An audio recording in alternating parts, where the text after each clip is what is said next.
Hi, class, and welcome to Chapter 6, and we're also in Module 6. We're going to get into more of consumer-wise buying.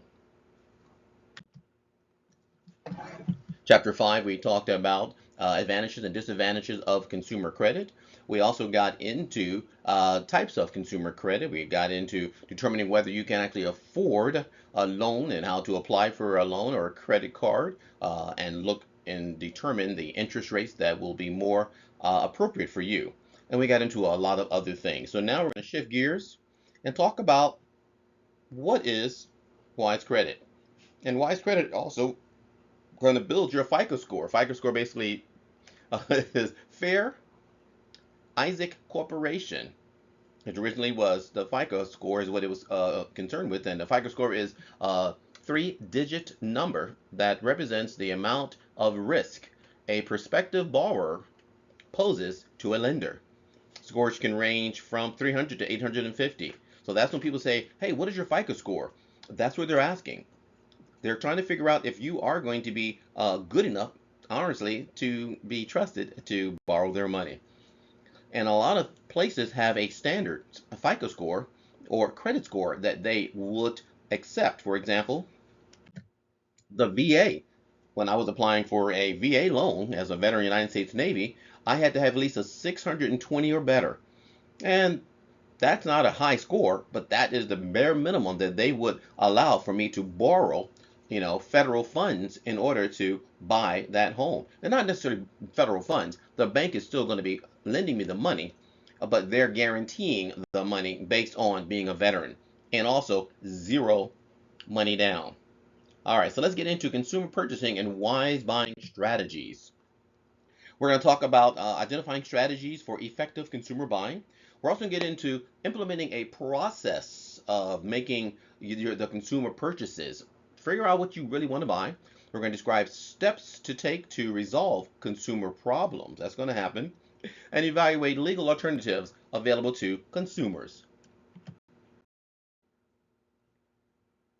Daily buying decisions involve a trade off between current spending and savings for the future. So I think it gets to the point where you realize how much do you want to borrow to get you further in debt? Can you afford to use your cash? That's the very first thing I try to do. If I can afford to use cash, that's what I'm going to use because of the fact that I really don't want to get deeper and deeper in debt.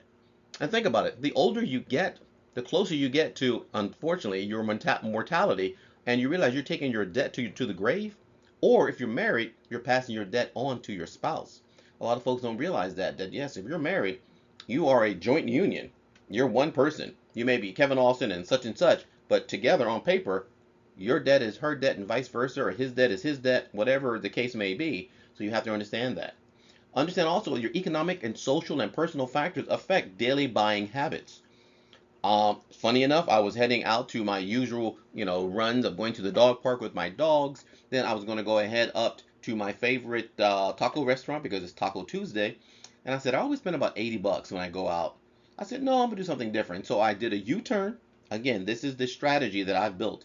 If I really don't want to spend consistently, because I'm always spending on a Tuesday, because I love, celebrating Taco Tuesday, I turned around and got tacos from let's say a smaller restaurant, meaning it wasn't a big chain restaurant, it wasn't expensive, and I spent maybe $15 as opposed to $80. Those are decisions I make, and so that's something you will think about. And then I have also a family in town who are here for a big conference, and I'm going to be entertaining them, taking them to nicer restaurants, maybe La Jolla or downtown. And so I want to leave that available, money to entertain my family. So those are some of the things you need to think about. And then long-term stability is achieved by saving at least some of your current income. In chapter 4, chapter 5, and now in chapter 6, I'm going to reiterate that you really need to try to set aside 10% of your income. And how's the easiest way to do that? You just take it from your salary and say, hey, I'd like to take extra money out of my paycheck for such and such. And they can do that.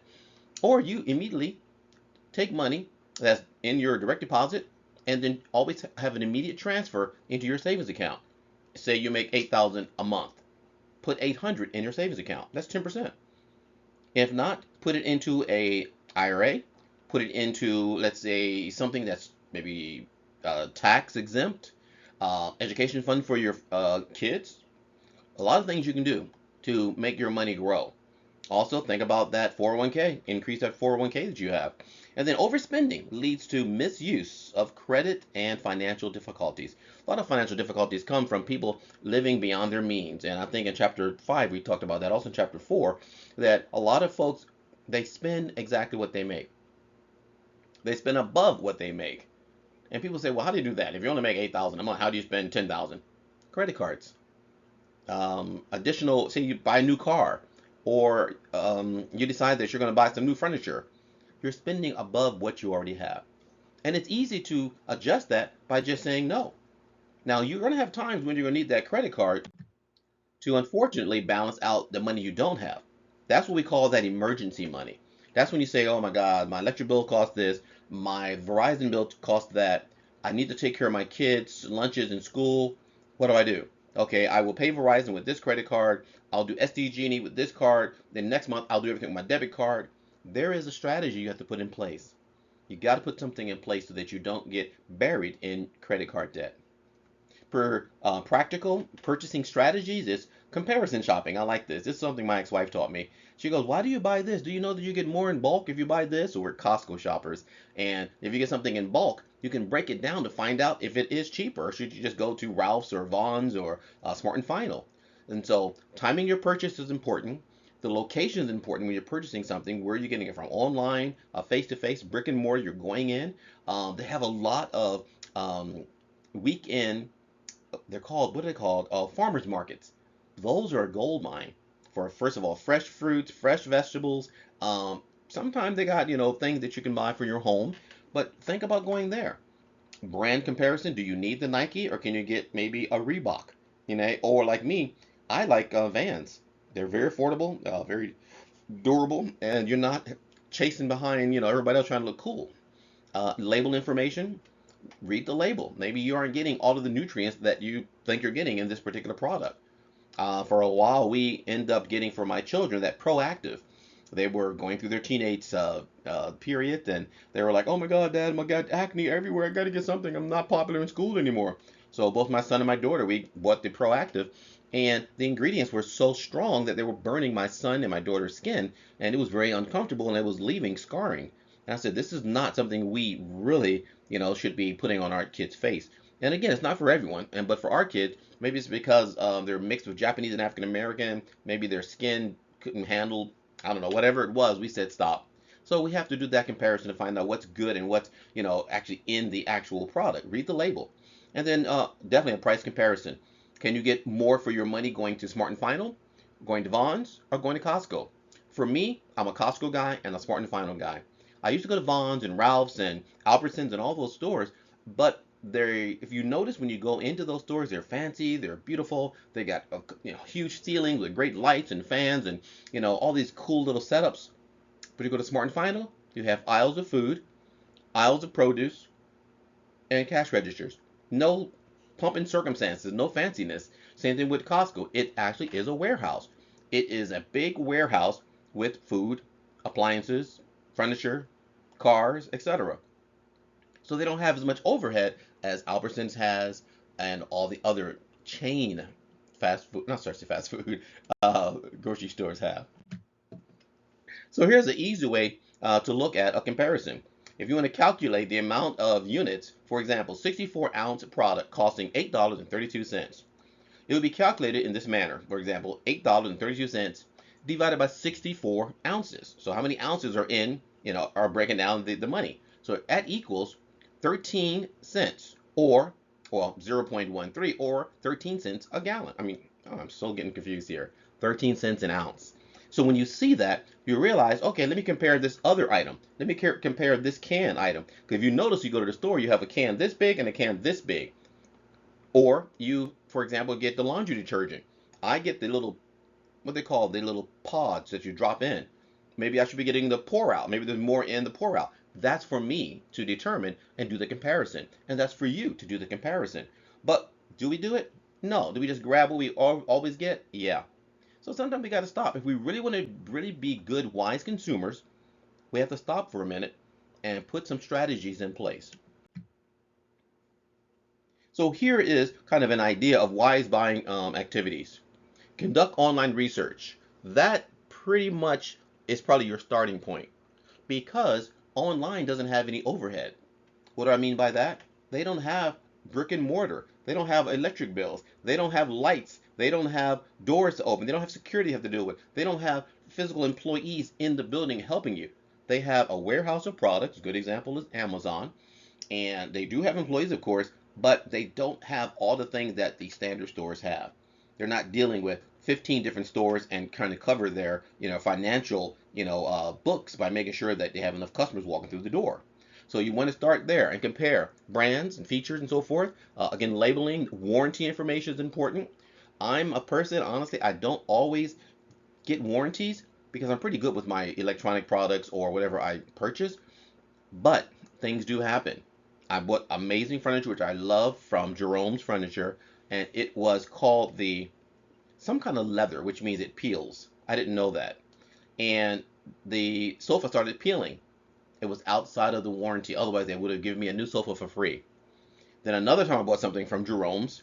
The lever that you pull up that makes the seat incline or recline broke. Thank goodness they were nice enough because it was maybe a month outside of the warranty, and they said, okay, we will replace it, but only this time.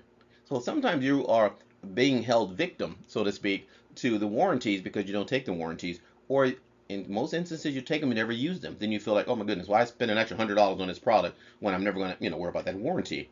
Something that I always thought about is vacuum cleaners are the one thing that breaks in your house all the time. That needs a warranty.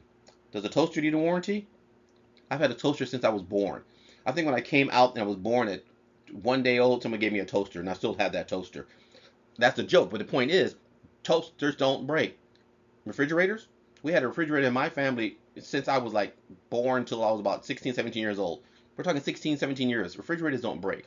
Washing machine dryers, from time to time, they break. So you have to determine usage. All right, and then from there, go into the stores and compare the actual stores. You went online already. You went into the stores. Now, I'm a Smart and Final guy, but for clothing, I'm a Ross guy.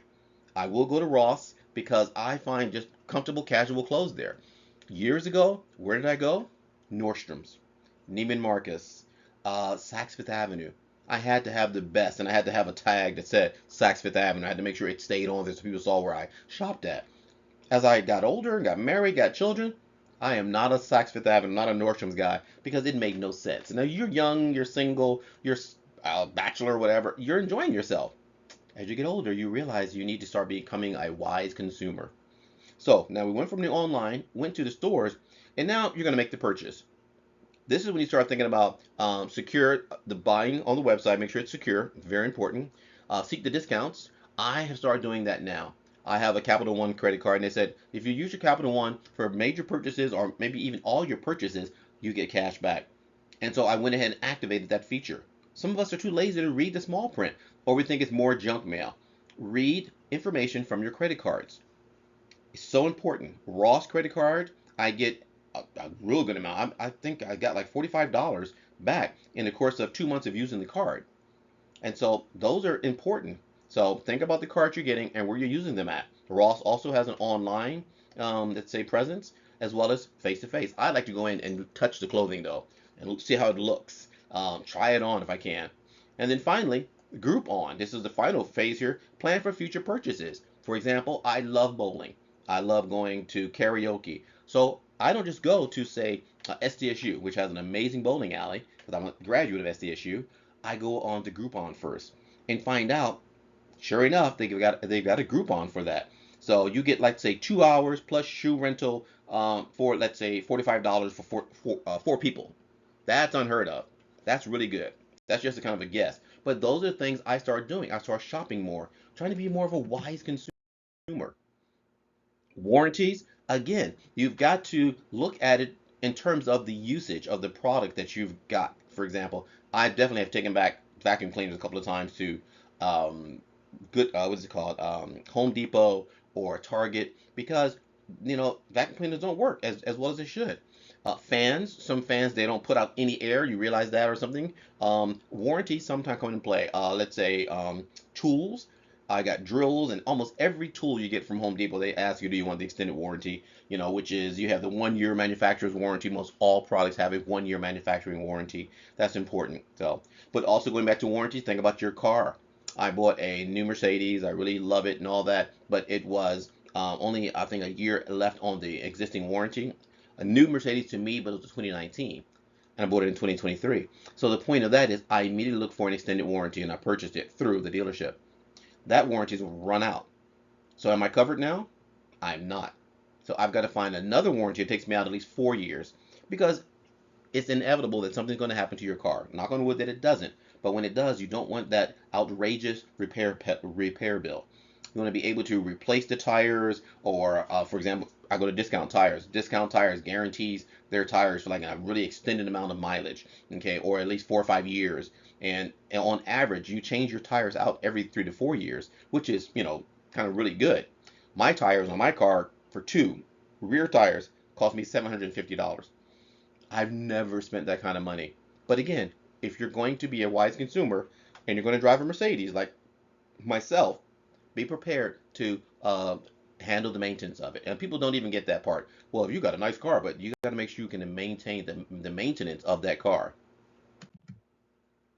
Warranties, again, you can cover that yourself. You can see new car warranties, used car warranty. I just covered that. Super important to understand. Now, here's a key. When you do want, for example, your used car warranty, mine will cost me about $4,000 for the next 4 years. That's $1,000 a year if I want to take that warranty. So here's your gamble. If you don't take the warranty, is anything going to happen? Who knows? Will my transmission go out? I've got really low mileage. I got about maybe 45,000 miles on a, let's see, a 6-year-old car. I should have almost 70,000. So that means the mileage is low. So I have a likelihood of not incurring too many maintenance problems, I hope. But am I going to get those additional warranties? You bet. So that's something to think about. New car warranties, your coverage basically is bumper to bumper, powertrain, and so forth. It covers everything, corrosion and so forth. And then your service contract. There's a lot of things that you might want to think about when you're getting your service contract, which is separate from your warranty. When you go into the dealership and say, hey, I want an oil change. Oh, you're already covered, sir, for the life of the car. Oh, I am? Read your service contract and find out, because maybe you didn't know that, and maybe you end up paying for oil changes, and you may not have such an honest service provider, and he'll say, oh yeah, okay, we gave you a discount this week, it's only $45, when it possibly was free, but you don't know what your service contract says. So anyway, folks, that is basically chapter 6 kind of in a nutshell. Again, I always do your mini lecture just to give you kind of a springboard into the rest of the lesson. You've got, I'm going to always say that, you got the rest of the PowerPoint, you got the textbook, and you got videos as well as other sources that I put in your module. So again, thank you. Enjoy the rest of chapter 6. Let's change gears and get into chapter 7.